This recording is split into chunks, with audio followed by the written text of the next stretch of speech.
Welcome back for another episode of Sunday SoulDay, fueling your mind, body, and soul with soulful conversations and life-changing insights. What if burnout isn't the end, but the beginning? Have you ever reached a point where success no longer feels like success? Where everything on paper looks right, but something internally feels off? What we call burnout is actually a signal. In today's episode, I'm joined by Graham Skidmore, a former executive at Rocket Mortgage who spent 2 decades helping build and scale one of corporate America's most powerful marketing and acquisition engines. From the outside, it looked like success. But what followed wasn't just burnout. It was a complete reorientation of how he understood life, leadership, and power. Today, Graham is an entrepreneur, educator, and systems thinker, focused on restoring personal power, building ethical AI systems, and helping people reconnect with their authentic selves. This conversation is about truth and alignment. Let's welcome him to the show. Welcome to Sunday SoulDay, Graham. Thank you for having me. I appreciate the opportunity. Thank you for joining us. I'm excited for the audience to get to know you a little bit and wanted to just start with your burnout to breakthrough. This is something we talk about often on the show, and you spent 2 decades helping scale one of corporate America's most influential operational machines, or I should say, engines. Yeah. What was your moment of walking away, and what did that look like for you? Because it looks like, something different for everyone, whether they do it voluntarily or involuntarily. And how did burnout really become the doorway to your awakening? Yeah, so there's a little bit of dash of everything that you mentioned in that, right? I think, some people talk about this moment of, sweet surrender, and I just knew that this was my path. Yeah, that wasn't mine. That wasn't me. Oh, You know, about and you. and there are other people that talked about, well, I knew I had some, psychic gifts or gifted or interacted with the world differently at a very young age. And so I kind of knew how to understand and trust my intuition. Yeah, that wasn't me either. Right. I grew up and was brought up as a very, status quo, traditional. Your job is, and role and responsibility in life is to go out, make money, provide for a family, check the boxes, get the country club membership, move up the corporate ladder. That's the game of life. And if you do that well, then things are supposed to work out for you and you're supposed to be happy. Well, that definitely is not exactly, there's definitely elements of that, believe me. But up probably about a year or two before I ended up leaving, I had this feeling like, okay, my time is running out. It's time for me to move on, which was very concerning and scary and awkward for me because I had been at this organization from 400 people up to now we're at 18,000. I played significant roles in helping to grow areas of the organization, a lot of relationships. Right, it was very personal for me. Right, there was a lot of pride and everything else. It was my identity, frankly. Of course, wanting to do it on my terms, which if anyone's ever tried to fight the universe, they reckon whether universe, creator, source, whatever you want to call it. Right, we make plans. So that definitely, as you can imagine, I wasn't moving fast enough. And so there was intervention involved, which then led to, a mutual, I don't know, it's like called mutual agreement to part ways, which was unexpected for all parties, right? It was kind of like we sat down and person I reported to at the time, the CEO, he's like, hey, this isn't working. I'm like, no, it's not. He's like, I've got concerns about this. I'm like, yeah, I'm not happy. And then he's like, look, why don't we move, and do it this different way? And I'm just like, yeah, I'm going to take off. And so there wasn't and this was in 2018. So I think if you talk to a lot of different people, a lot of people had a quote unquote spiritual awakening, a change in life around that 2018 period. And so, I got home, I said to my partner, Jamie, I said, look, I don't know what to expect, but I think we both know that, I've been on the struggle bus for a while and, I'm not the person I'm capable of being, and something's got to give. Right? I don't know what that is, but I'd like to make a change. How do you feel about this? And so she was like, let's see. Yeah, okay, great. Have you, not be angry and frustrated at the house. Yeah, I'm on board for that plan. Let's give it a shot. And so that led me to leave my corporate career and not know exactly what was, I did not know what was going to go on. When I left, I kind of initially thought that, okay, I'll just, take a little bit of time for myself. I hadn't really taken vacations in, 21 years. And, maybe I'll do the corporate thing. And I had a lot of hubris at that point in time, right? I created a lot of stuff, had a lot of reasons to be confident. And then that hubris was very quickly turned into a lot of humility. A lot of humility because you know, one of the things that I learned in a crash course was that I really benefited from growing a team around me, as I kind of grew in the corporate world. So any of my idiosyncrasies, my quirks, my communication challenges, take your pick, right? Everybody kind of grew up with me, so they got to know me, got to understand me. We figured out a cadence, and it wasn't until I was outside of that world that I recognized, wow, this world isn't meant for me. The way that I interpret things, the way that things are inherent to me, um, is definitely not the same as everybody else. And all of a sudden, the world went from I've got the game of life figured out, right? I checked all the boxes. I knew it all to a lot of fear, right? A lot of fear, a lot of frustration, a lot of anger. And so, that quote unquote sweet surrender really was more of my method of learning, right? Is definitely, I've got to figure it out from all different angles. And so it was more of a beaten into submission process, right? Than it was a surrender process. And so, throughout that process, I went and understood my lens through a very traditional lens, Western medicine, and went down and understanding myself through the lenses of neurodiversity. And, that had its benefits, had its drawbacks, had its limitations. And then I went down understanding myself through a spiritually gifted lens, right? And in doing that as well, that I, understood more of, my purpose, why my life was the way it was, my role and responsibility as Earth is going through its kind of next evolution and changes and transition here. Um, and so that really, and so the burnout ended up then being that in order to get me to listen, right, I had to, I had to hit my own sort of bottom, many bottoms, frankly, along the way. Yes. So anyway, yeah. No, thank you so much for sharing that. And, I hear this often, as a coach, when I was working in tech as a people leader, experienced it myself and also saw it in so many others, and I think the challenge that we see is that a lot of people kind of fall into leadership or they fall into what they think they're supposed to do, and then they just keep going and they're climbing the ladder, imaginary ladders in some cases if you're working in a startup, but they're climbing this ladder or, leveling up in some way and not realizing all the whispers along the way that's tugging at them, and they're just ignoring. And that's what I find, so many it's been such a common denominator amongst so many people that experience burnout, like where a lot of signs were there, and for a long period of time, and you just keep going, and you're chasing whatever carrot is dangled in front of you, and then you get to a point where that carrot is no longer enough, and so I'm curious because I want to dive into the burnout just a little bit.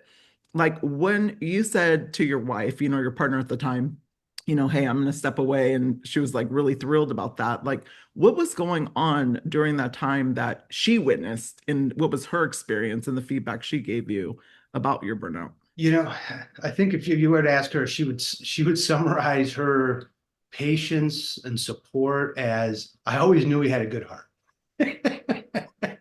And usually that's code for, boy, were you Oh, for real, boy, you really were really difficult.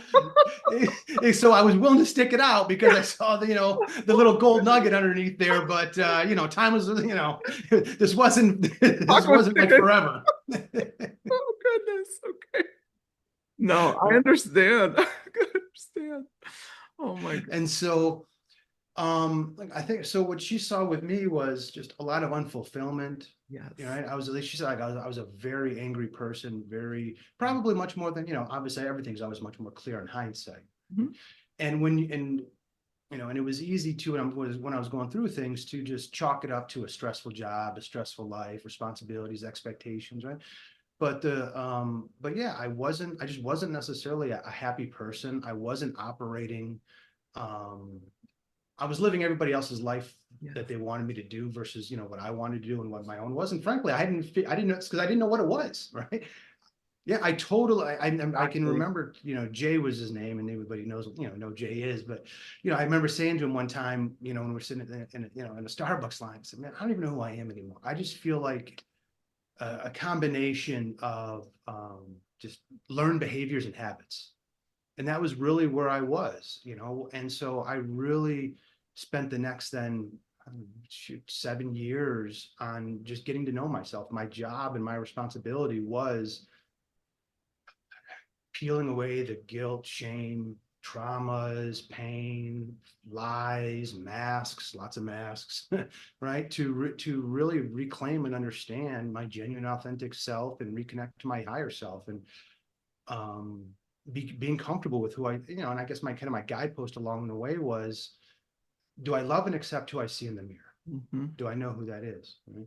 And that definitely was not just a 1 or 2 year journey. That was, literally, 12 hours a day working on myself, understanding things, and um, and so yeah, so there was a lot going on that I didn't even realize what was going on until I started peeling away the layers of the onion.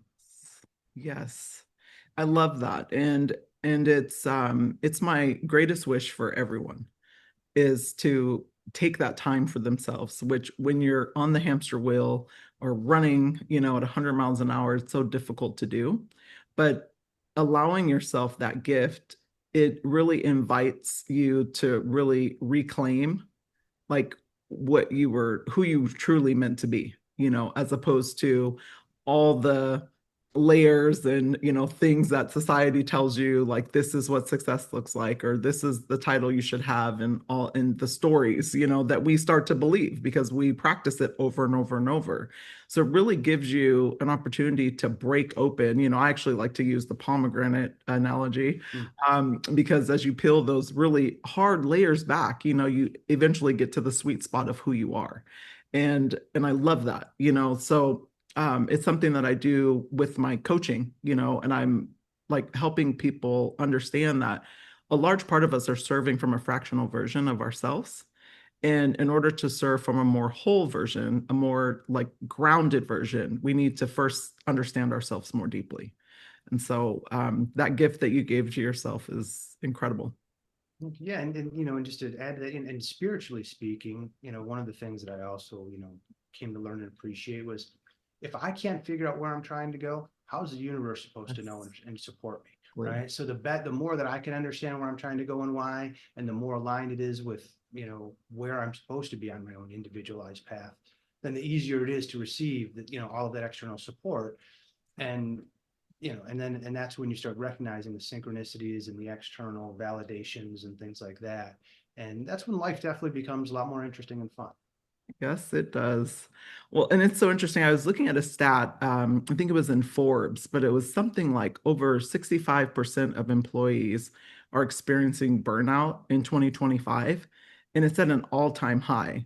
And you can imagine all the things that are happening right now and why that's occurring, and how so many people feel disconnected from themselves. You talk about building systems that honor the soul and foster sovereignty, like for someone kind of feeling trapped in these old systems, corporate, social, or even internal, like what's the first step towards reclaiming personal sovereignty? Such a good question. Thank you. Look, I think the first thing is to acknowledge that the game of life isn't one size fits all. Yes. Right? Whether that be from the Western approach and even from the spiritual approach. We're not all here to learn the same things. We didn't all come, our consciousnesses aren't all developed the same. We've all learned different ways. And so recognizing that your individual path and you're meant to be individual is, I think, the first step. Right. As opposed to feeling alienated, like I don't fit in, recognizing you're not supposed to quote unquote fit in. You're supposed to fit into, you're supposed to fit with you, but you're not necessarily supposed to, fit in with everybody else. And then from there, you can start to recognize, okay, well, look, what I call them, you get the differences between the man-made intelligent design and then the earth intelligent design or the divine intelligent design. And I think, and it's not, and as you said, it's not an either or, it's an and. It's not deciding, Oh, well, the problem is I just don't fit into this man-made intelligent design. Well, look, if you're going to want to live in a place that requires you to pay for housing and food and otherwise, well, there is a real true element of having to figure out how to navigate inside of that of the man-made intelligent design, right? But then you also have to understand is what toll, if you have to do some things, it might not be as authentic as you want or as genuine as you want because it's, but understand the give and take of those decisions, right? So that you can understand the proper treatment plan and self-care to counterbalance that. And I think that, and so I think that's the other part of it is evolving from this place of avoidance to, I was kind of counterbalance for lack of a better description to say, hey, it's not all or nothing. It's figuring out how it's all blended together. It's life, right? So how do I figure out my recipe of life to make the best tasting dinner that I've got based on the ingredients in front of me? Yes. Oh, so beautifully articulated. And I love that you mentioned the and or the or, and I talk about that often on the show because I find that we are in a society that makes us choose a lot of times. And in those choices, it's not always ours. It's ours because we allow it, but it's made through something else. And so when you get to a place where you're living in the and, it gives a lot more freedom. You can blend in all those, seasons and things as you were talking about in your food, but I think when you're dealing with a bland recipe, it creates so much tension in yourself. And so I love that you mentioned that. And something else you said that is really powerful is, we're not here to fit in. And I think that is it's like we're all living high school over and over and over in all of our decades, like, and people are always trying to fit in. Maybe a few years ago, put up a quote that I said, I'm not here to compare, to judge myself or you, to fit in or be perfect. Only God is perfect. I'm here to grow, to learn, to love, to be human and authentically me. And that is my greatest wish for everyone is that they understand that their unique human experience is a part of their purpose, and a That's part of their exactly right. journey. And so, like, when you understand that you don't have to fit in and that you can be uniquely and, like authentically you, that is when so much more freedom comes into play. That's when you can really truly be used by the divine, So thank you for pointing that out. Yeah, look, I tell you what, I think society would be in a much, much better place if Yeah. that course was offered in high school, as opposed to the Like fit in so that you don't, because there's safety in the herd that event that, essentially that you get conditioned for at a very young age. you do, and you see it on the playground, like even with young kids. I was watching my son and my daughter play with their friends, and you see that conditioning happening, even where little kids are trying to fit in and trying to figure out where they fit in, as opposed to just being free. And it starts so young, and it gets, practiced, because I really do. I believe we're all actors in this role that we're That's playing, right. Yeah. human experience, and we're just practicing our roles over and over and over until we finally get tired of that role and decide to practice a new role. So in your series, and I want to make sure I got this right, I didn't come with an owner's manual. That is Yeah. so good. Oh gosh, that's so good. I was like, I love this. But you teach that life is a curriculum and Earth Yeah. is intelligent design. Oh, it's like chef's kiss. How can people begin to interpret their challenges as information rather than punishment? Yeah. Well, I think the first thing is reframing the perspective of adversity.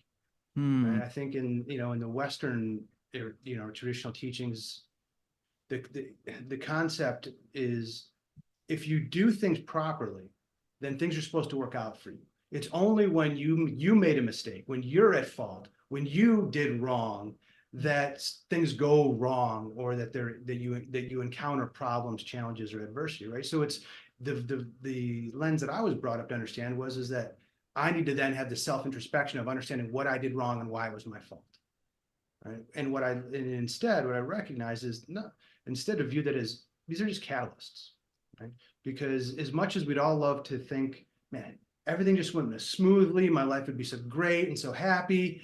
I look back and you know what? I wouldn't have learned anything if everything was simple and smooth. Right? I needed those nudges, right? And so that's like kind of one of those little, sometimes dark truths that we don't like to admit or talk about, but right, the challenges or the adversity are the catalyst for learning and growth. And one of the things that I teach about just kind of describing Earth's intelligent design is, in astrology, all these other planets have got their energies associated with them, but we don't talk about Earth's and what Earth represents. And so what I teach is that it's maintaining love through adversity, through stewardship. Yes. And so if we're all meant to actually have power, then one of the things that we need to be able to do in order to be given power is to be able to handle it appropriately. And so how do you get tested and go through that curriculum to know that you can be trusted with being given power? Well, that's to maintain love through adversity, right? And more specific. And so what the curriculum that everything kind of ties up underneath is understanding divine love, to have the courage to do what is right, to wield power and wisdom in the highest good of all. Yes.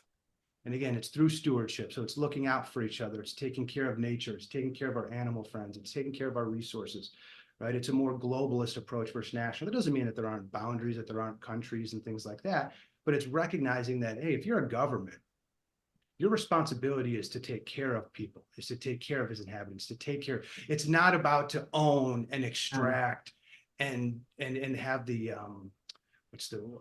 parasitic relationship as opposed to a symbiotic relationship, right?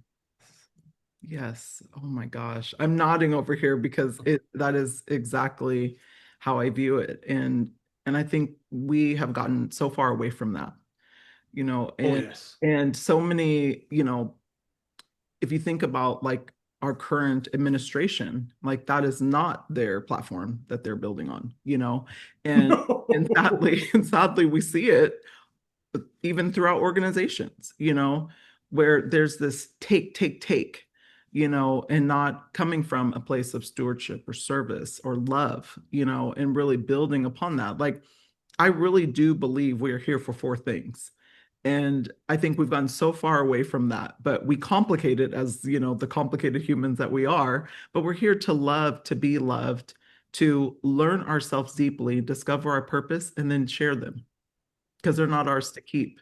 And somewhere along the way, that messaging got completely, misconstrued. And we're now, in this give me take, I want to be the richest at the top. And, I think it's really doing such a disservice to the larger humanity.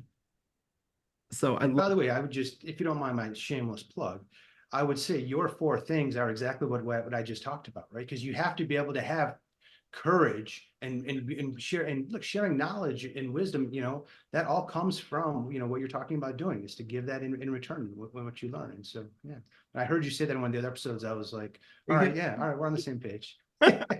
Love that. But it's so true, it's like our creator, instills all these gifts in all of us, in every last one of us. And it's really a gift that we're supposed to share, but we have to first discover it first. And that does take courage. So I love that you mentioned that too. One thing I wanted to talk to you about is like healing as a technology. Like, you often say that every person carries more gifts and wisdom than they Oh, realize, something yes. that we just talked about, like, but it's buried, underneath the trauma, the conditioning, the messaging, like, what have you learned about healing as technology for unlocking human potential?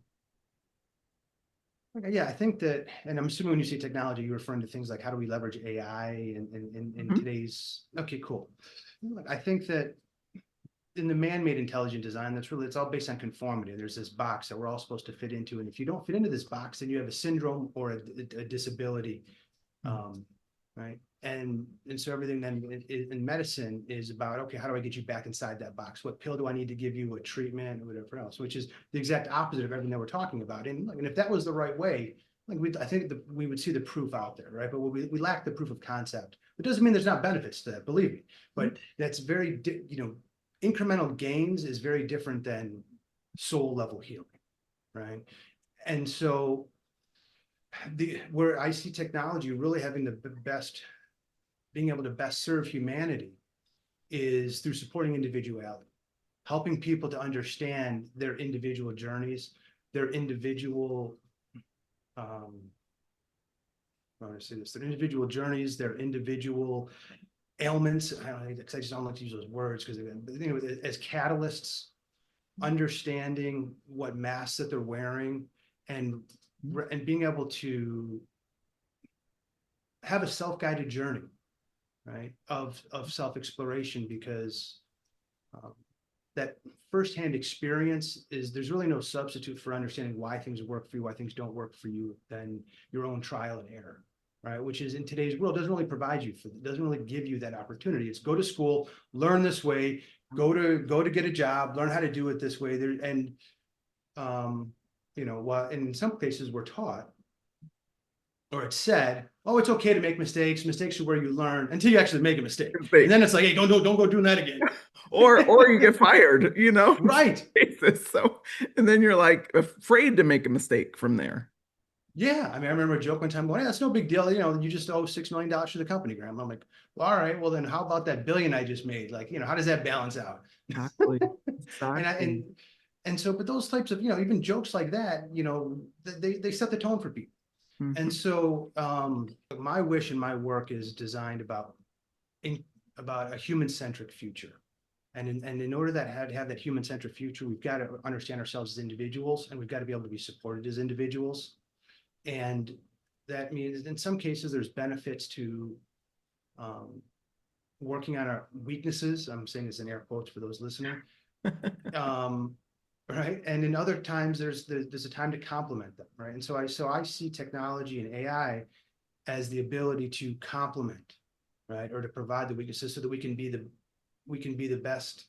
I use the examples of carpenters, right? Like right now there's AI as a tool, much like a hammer is to a carpenter. And there's all of this emphasis and focus on how do we create better tools to make better carpenters? Well, what's lacking in the conversation is how do we make better carpenters so they know how to better use the tools? I was just going to ask you about that, because AI is so much about input, and you input things, but it's not quite, it's missing that human element of making you actually better, but first it has to understand you more deeply, and that's what I think is the missing component. And so, like, as much as I love AI and I use it regularly and daily, I also think that my greatest wish for America right now, and sadly we're seeing it in all these layoffs and all these things that are happening, is that we find better ways to live in the and not the or. Like, you don't need to replace people because of AI. Like, you need to find ways that they can work together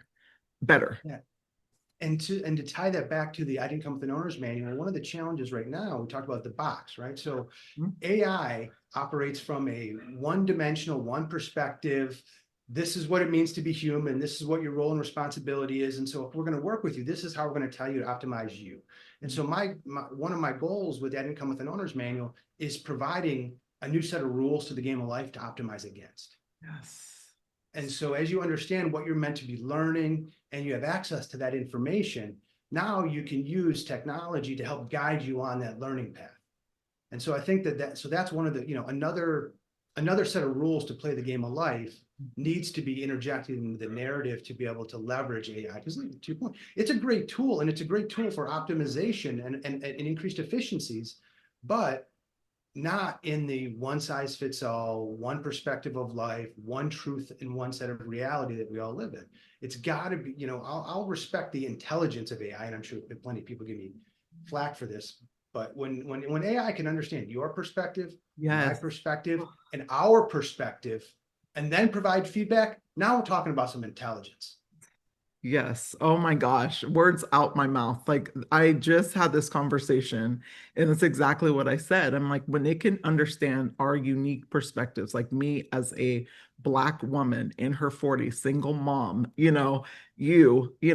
like that is when we really dive into something, and for right now, what I feel like it's a lot of inputting and outputting, but it's one dimensional, to your point. And so, and like I said, don't get me wrong, I appreciate it in a lot of ways, and it does amazing things. However, on a human level, it's missing so much. And so when I hear these companies, and we don't need to name all the names because there's so many of them, replacing people with AI, there's such a miss. There's just such a miss there. So I love that Yeah. you're already thinking about this, that you've created, really a series around this, for people to better leverage it, but also like understand themselves too. Yeah, and if I could also interject to say that I think the counterbalance to the advancements in AI needs to be the investment in consciousness, Woo, right? In the materialist view, right, we're born and then we gain consciousness. Well, in the consciousness view, we're beings of consciousness. We're actually putting on a human suit to have our living and learning experience. And so when I talk about to tying this back to we all have more wisdom, gifts, and abilities, right? Yeah. So we start out life with our things that we need to learn. But then once we learn them, now we can start to tap into our total selves or our higher selves. And that is an accumulation of all of the knowledge, wisdom, gifts, and abilities we've learned throughout all of our various incarnations. And so when we start thinking about what's the path to unlocking human potential, is it only technology and requiring that? Well, it is if we think that, hey, we're only as good as what our parents are, and whether or not we hit the DNA lottery or got the short end of this DNA stick. Well, that's very different. That's a very different opportunity, or opportunity available, versus when we recognize that there's more to all of us than what we knew, but it's trapped underneath the learning that we needed to take care of first, right? And then the reclamation of our genuine and authentic selves and the restoration of our connection with our higher self. And that only comes when we get rid of the guilt, the shame, the trauma, the pain, the masks. I know I'm saying this like it's easy, but it's not, believe me, it's simple to understand, not necessarily easy to do, right? And that's also the difference between, being able to let go of trauma and not have it affect you, which is not the same as having gratitude as a catalyst. And so now it was a catalyst to make you a better person. And one of those, right, takes away the navigation of fear in life. The gratitude, though, unlocks the gifts and abilities. And also, as you go through that, you recognize too, for those of us that are sensitive, and I've heard you talk about receiving downloads. Once, if you're not aware of what that is, it's overstimulation. You can feel like you're crazy. You can wonder where these thoughts are coming, and you block it out for quote unquote our own sanity if we're not, taught otherwise. And so a lot of that is just becoming comfortable with what we're already experiencing it, or being able to place what is it? The words to the experience, productive words, productive framing to those experiences, to those connectivities and those emotions and the connection to those energies, so that we can, recognize them as tools that we're given to navigate life. Yes, exactly. Beautifully said. And that's exactly what I see. Like when I receive downloads, like that's what I feel that they are. It's just another tool that I feel like I've earned to add to my tool belt, to navigate life and really to find a deeper way to share, any learnings or lessons that I've experienced. And so I love everything that you talked about, like especially just getting to a place, and this is what I call radical acceptance. I don't know if you've read this book, but it's a beautiful book, and I can't think of the author's name. Of course, I'll think of it after the show. But Right. but the book is so beautiful because it gets us to a place, when we can live with all the things. Like I have this quote that I say, like there are jewels and our thorns. Like it's living in the and of both of that and getting to radical acceptance of you and your human experience, all the jewels, all the thorns, and seeing them equally as gifts, as your human experience. And so um you also, I mean, you're doing so much, but like I love that you're doing something what I like to call bridging the soul with systems. Yes. And I like that. you I like that. yeah, because that's what coming from a tech background, it's like that's what I try and do. It's like I believe that when you can create systems and habits and things, like it really helps you learn yourself deeply. But I love how you're bridging the soul with systems. You founded Engine, am I saying that correct? And Yeah. SAP And Jen, yeah. Solutions, yeah, and Harmony Health. to redesign how we heal, learn, and live. Like, how do these ventures kind of work together to model a new kind of ecosystem? And where can people find these things? And, how can people support you in this? Wow. So now you're really hitting on a challenging discussion that I'm having with potential investors or strategic partners and otherwise is like, all right, Graham, because everyone's used to just this one thing, right? It's one product or it's one dimensional. And this is, and to your point, right? This is multidimensional and in a couple different areas. And so like, okay, help me to understand this thing. And first thing I would say is the we can only get so far with incremental optimizations that are broken inside of broken systems. And a lot of what we're talking about here are very different approaches to the game of life and some very radical and revolutionary kind of ideas that aren't out there in the status quo. And so in order for me to be able to demonstrate what's possible, right? Because once you show that it's possible and people are doing it, it's no longer naive, it's no longer idealistic, it's no longer impossible, it's now real. Right. So the best way to create change is to demonstrate that change. And so NGen as a nonprofit, provides me the community to show what living in the principles of within the divine intelligent design look like and when we're supported as individuals. And it's got a couple of different legs of the stool. The first starts with health and wellness, because, just like on an airplane, if you don't help others until you put on your own oxygen mask. And as we talked about, the way to unlock different gifts, wisdom, and abilities and demonstrate that we're a reality of consciousness is to do it, right? So therefore, the starting is health and wellness. And then once we have the health and wellness, now we can focus on training and education, then income generation and employment. And then, people that are feeling drawn to this type of way of life tend to be born with a social justice or a cause that they want to support as well. So that's kind of the last leg of the stool, is providing the support for that. So that's kind of the nonprofit, which provides the proof of concept for these things in its own separate environment so that the new can grow there. NGen provides, or I'm sorry, SAP Solutions provides the technology and owns the IP. So that's I didn't come with an owner's manual, and then the Understand the Science of You podcast, which is individualized, different people talking about their own experiences of how they're living the concepts that I talk about. So it's not just me sharing theory. It's don't listen to what I have to say. I want you to experience it for yourself. This is right, and that's where your the proof comes for everybody, as well as Janus, which is for me my AI tool, and my AI tool is focused on augmenting intelligence versus replacing it. And we start with in health and wellness and helping people to navigate their own journeys, to go through their healing, to go through releasing their trauma. And my partner Jamie is a triple board certified physician. And she and her, so we each have our own stories as our own proof of concepts about these things, unlocking gifts and abilities. And hers, which is kind of how she then is Harmony Health is hers, is because she went through, I think 5 years of perimenopause, menopause. Hope she doesn't, kill me for saying this, but essentially, 5 years of intrauterine bleeding, and going through. And so this is again, somebody who's gone through the traditional system and went through the traditional path and wasn't able to find healing. However, using the information of the divine intelligent design, removing the trauma and the pain, all of a sudden, want to guess what went away? All that, and then all of those symptoms. And then she shared that with a few of her friends as well. And as additional proof of concepts of there's alternative ways of healing besides just going into the women's physiology and cutting stuff out until we get the results that we want. That's not and so Harmony Health is kind of the contrast to NGen, where NGen is focused on people that believe in us, in a society of equality and want to demonstrate that that's possible. There's also another group of people that are like, hey, look, I'm happy to heal and I'm happy to unlock my gifts, but I don't necessarily need to buy into the whole vision of everything, right? And that's exactly right. Cool, right?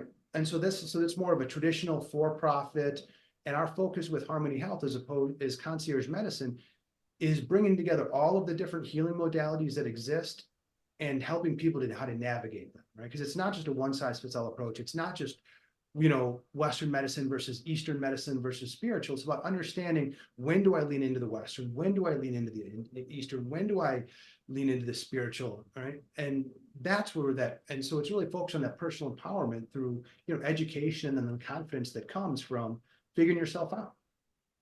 Oh my gosh, I love this. It's like, to me, again, I'm going to go back to bridging the soul with systems, but also like, stepping into wholeness, and living again, not just in the or, which we're in a lot of cases forced to choose. If you just Correct. look at like our medicine, our medical system, it's like we're forced to choose in a lot of cases where we have to do one, not the other, because insurance won't cover it, or whatever the case may be. And so I love that you're putting, people back in the where they hold the power to make the choice. And in some cases, it could be spiritual. In some cases, it could be, like you said, Eastern or Western medicine. I love this. Now, how can, like, because you said you're, potentially looking for funding around this, or like, how are you thinking about that? Talk to us a little bit about that. Well, the easy way is, feel free to visit us at makeearthgreatagain.love. And that's our fundraising site. And we've got various merchandise there. And it's also kind of got a bit of an overview that shares our mission, what we stand for. Unlike you point, this current administration, and it's intentional, it's a challenge to the MAGA movement. I'm just going to call it out because MAGA is bigger than MAGA, Yeah. but secondly, unlike others, we're putting out there, this is what we stand for, and this is what our beliefs and what a future looks like. And it's rooted in personal empowerment, individuality, equality. The systems are broken, not the people. Right. And so either providing a donation or buying some merchandise, one of the shirts, is labeled Pain to Purpose. Right. And so, by the way, I would invite you to please go pick out a piece of merchandise as a token of appreciation for having me on your show. Love to. I'm going to get the Pain and Purpose because we talk about Yeah, it often on the show. I heard you say it a few times. I'm like, all right, she's really, that shirt's gonna resonate with her, that design. And the other way is I'm in the process of putting together how to speak investor language, right? That's definitely not something that's necessarily intuitive to me. And so I'm in the tail end of that right now. So if somebody is interested in figuring out how to work together, please look me up on LinkedIn and let's connect. Amazing. This is going to take, this is going to take a village. Right? Yes. Being able to create meaningful change exactly. And being able to just demonstrate another way of being it's definitely not a one-person job. No, it's not. And that's why I asked, like, how can we all support, because investors are great, and that's one component. But, in order to really get a movement, because that's really what this feels like, is a movement. That's right. Going, you need the people. It's the power of the people. And so it's a movement, all right, because right now, whether with this administration and next administration, I don't, the system's broken. And as long as the systems are the way that they are, it forces people to be a certain way. And so if we really want to create freedom for people, then we need to provide a different set of choices. And so, so my focus is providing a different set of systems, infrastructure, products, and tools to restore power to the people. Yes. And if we want, and so that way, we can put pressure on the existing systems by demonstrating a better way, not through violence, but through a better way, a more enjoyable way that works for all. It's interesting. The timing of all of this is really impeccable, and it's what I'm also working on doing. Like with the tools. Like I have just actually completed an app called Leadership Garden, and very excited about it because it's really an ecosystem for people to understand themselves deeply and spend time with themselves, give themselves permission, but also providing them with some free tools, some paid tools, and things that allow them to just grow, and I have this term that I coined and came up with, really inspired by Carl Jung and his archetypes. I wanted to create a new leadership archetype, and I call it the soul fueler. And, it stemmed from this show because every guest that came on, it was really fuel for my soul, and it continued to help me heal, as I learned from people through conversation, through sharing my own stories. And so when I think about the soul fueler, it's everything that you're talking about. It's like, understanding yourself deeper, and going there, getting to radical acceptance And then whether you want to serve your community, your workplace, your home, if you're a stay-at-home mom, like all of this is needed. So regardless of wherever you are in the world, like that type of leadership is needed. And so I think your timing is so impeccable because what I'm seeing right now, and I think you might agree with me here, it's like during COVID, we had a virus, right? We had a virus that changed a lot of things. It slowed us down. It put a pause, not just in America, but across the world. And we were so busy trying to get back to what was, missing the entire messaging, which was we need change. And so Yes. now we're seeing we have actual a human virus in the office right now. And I mean this in the, not in a horrible way, but it's really like I'm trying to get people to visualize like what's happening right now is now it's a force function. Like all the systems are actually breaking. And as horrible as it is, I actually think it's a good thing. I think our Exactly right. systems need to break. It has gone on for way too long. Now, how he's breaking them, not, I wouldn't recommend, but it does need to break. And I think that is where we get to rebuild better. And if you think about going back to you personally, I'll just use you as an example, if that's Yeah. okay. Your burnout was your force function, to Right. break yourself open so you can build this. That was Had part of you not my algorithm of that's Yeah. right. Had you not done that, this would not be right now. So, That's as hard as this is to watch, and it is very, I mean, as an empath, it's so painful for me to watch a lot of stuff that's happening and even things that have affected me personally as a single mom, but I also know that it's needed. And so people like you, people that are doing this kind of work, we're inspiring others. I'm hoping more people get inspired from this. So I just really appreciate you sharing this, your I journey, appreciate everything you're the building. opportunity, right? Yeah. Because like I said, getting back to the helping, right? My focus is more on the democratization of accessing knowledge and then the decision making, right? So it's you being an expert in your areas, right? Like, sure, I've got my different ways of healing and coaching people, but that's only going to resonate with one person. It's not going to resonate with everybody, nor is it meant to, right? And so my focus is also creating that network of professionals and healers. And so, right, so when people may come to NGen, right, even though they may be going through my tool, I would be referring them out to, let's say, somebody like you, when they're like, hey, this self-guided journey only takes me so far. Now I need a person that can help me through this next phase. Okay, well, great. Based on what the type of person that you're looking for, how you interact, what resonates. Okay, this is, who you should, connect with. And so, like, so that's also kind of my, way of, I'll share the information with you. And if what it's representing is still looks exciting, then look, I'd love to have you, on our list in our network to be able to refer people out to as well.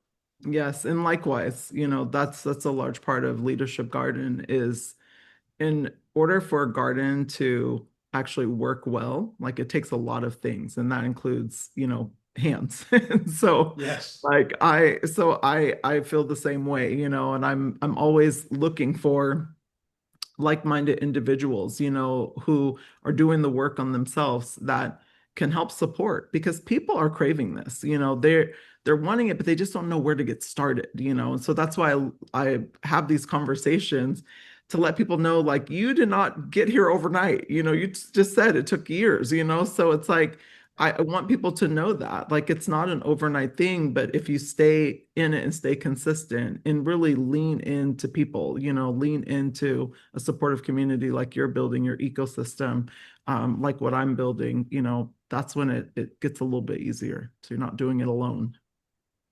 Yeah, life becomes a lot easier when you're able to accept help. That was another hard lesson for me to learn, but I'm I'm glad. still But learning it. I'm still learning it, Graham. I'm telling you, it's yes, every day. I wouldn't have guessed that because look, like you said, in a garden, there's plenty of different vegetables and fruits as well, right? There's not just one type, and you do a phenomenal. Some people are when you meet somebody, you're like, wow, there's really made and for what they're doing, and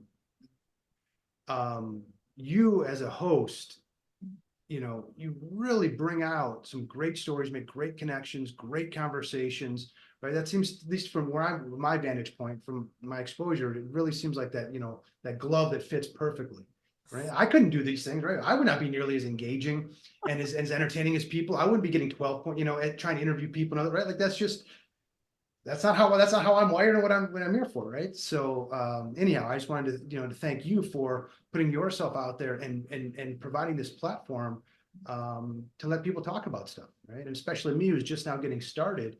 I really appreciate the opportunity. Thank you so much for saying that. I receive that so deeply. And honestly feel honored, to be here. And I think about my training, going back to what we are saying, we're all kind of actors in this, this human experience we're having. I practiced this not knowing that this is where it was leading me. I started off kind of earlier in my career as a recruiter. And I'm just a naturally curious person, an avid reader, and I would ask questions outside of just learning like the person if they could do the role. Like I wanted to understand the whole person. And so that curiosity in recruiting led me, through all these years to kind of grow into that role, grow into my coaching, and then now, a host of Sunday SoulDay. And I think that curiosity is what invites people in, but also too, like energetically, I'm very aligned with this show. And I think it's attracted just incredible people like yourself that are doing really extraordinary things. Like these are the stories I want to tell. Like, the folks that are putting out 400 pieces of content, God bless them, that's lovely, and they have really big platforms and I wish them well, but there's really extraordinary people out there that not many people know about. Those are the people I want to talk to. So I want the world to know about you and all the work that you're doing. In any way that I can support, please let me know. Um, but one question I have for you, and is before I let you go, is how do you fuel yourself up to keep doing this? Like this is not easy work because you're still doing work on yourself as Oh you're yeah. looking to serve. How do you keep yourself fueled, mind, body, and soul? Yeah, and that's an important one too, because even though I use the term investors, the reality is most investors aren't interested in what I have to say because they're benefit from the status quo, right? So I'm definitely finding some needles in haystacks. So there's three things that I do. One is before I even get out of bed, I spend time in gratitude. What am I grateful for from the day before? And some of it's the same. And then I try to find at least one topic where I really don't just say the words, but I lean into the emotion of that thankfulness for it, right? And I try to at least feel that one time before my feet hit the floor. The other thing is I spend a lot of time in the morning too with I ams. I don't identify with any labels, but I do identify with my traits and characteristics that I want to be, right? So it's I am love, I am courage, I am wisdom, I am fearless, right? I am empathy, I am sympathy. I go down whatever, and based on where I'm trying to go or work on, or where I'm, might recognize that I'm missing something, will get added into that. And then the last thing is I spend an hour or two a day with my nature friends. So I've got a little park here. I'm in downtown Chicago right now, and somebody said to me, Graham, you live in a Disney movie. And it's like, oh, you know what? I'm really blessed. It's true. So I'll go there and I've got the sparrows, my little sparrow friends that will come and eat out of my hand. Oh my, And then I've got a little bunny who will come up every now and then and eat from me. And then I've got the squirrels that I feed. And some of them are catchers. So I'll toss them the nuts and they'll catch it. And so, it's literally, yeah, I've got the sparrows in this hand, tossing nuts to squirrels over here. And just, I learned so much through nature, from nature, through the animals. And so that is a really, that one's probably more than anything, being able to take the time and to hang out with my animal friends like that and to be trusted as well, right? It's really, it's surreal and precious. oh my goodness, I love that. Yes, it is literally a Disney movie that you described. Love that. But going into nature, there's this energy in nature that, it's it's hard to describe, but when you're fully within yourself or even slightly disconnected and you can like feel the energy in nature, it really brings you back to your center. Like I spend a lot of time outdoors, just walking, getting my feet, on the ground. Mhm. And I'm my favorite is, being around trees. Like Ah, yeah. energetically, like I mean, I get energy, but I can also give what I have lingering in me, and they receive it, like if you think about how trees work together, they actually energetically feed off of each other. So I love that You you spend do time you in. get, oh, I get information from trees. I will touch Yeah. a tree and see what it has to say to me. And I will, so absolutely I can relate absolutely. Yes, so good. Well, I just want to thank you so much for coming on to the show. This was such a delicious conversation, and I'm so grateful that you found Sunday Soul Day and blessed the audience and myself. And I just wish you the best of luck. Thank you. I really appreciate the opportunity and the invite and you having me. Really, and I look forward to seeing how our paths cross and continue. Yes, absolutely. And everyone, as always, have an amazing Sunday and do us a favor. Leave your favorite part about this conversation with Graham in the comments below, or maybe something new that you learned. See you next Sunday. Bye.